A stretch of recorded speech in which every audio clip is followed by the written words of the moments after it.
Atlanto ekipa tikrai neprasto lygio, bet kaip ir prieš kiekvienas rungtynės, mūsų treneris labai gerai parengė ir taktiką, ir schemą, ir aš išanalizuoju varžovų žaidimą. Tai tikrai jis gerai labai sustato ir padeda mums tiek taktiškai, tiek morališkai. Pusė nuopelno trenerio, pusė mūsų, kai mes žinom ir padarom tą darbą, kurį reikia padaryti.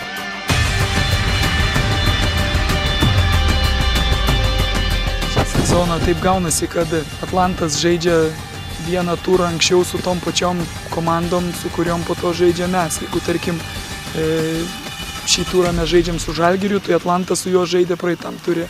Jeigu žaidžiam su Sūduva, tai Atlantas žaidė prieš juos. Tai taip gaunasi, kad nagrinėdami tas komandas mes labai daug stebime ir Atlanto žaidimų.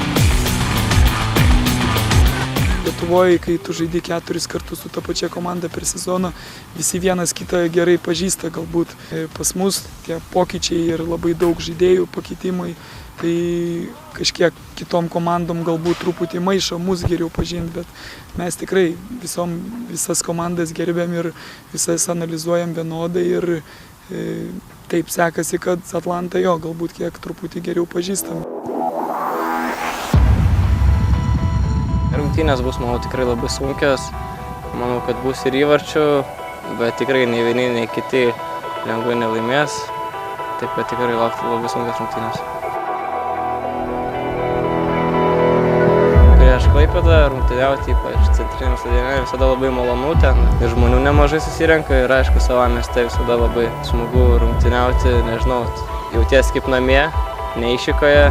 Ir aišku, norisi tada prieš tokią komandą kuo geriau sužaisti.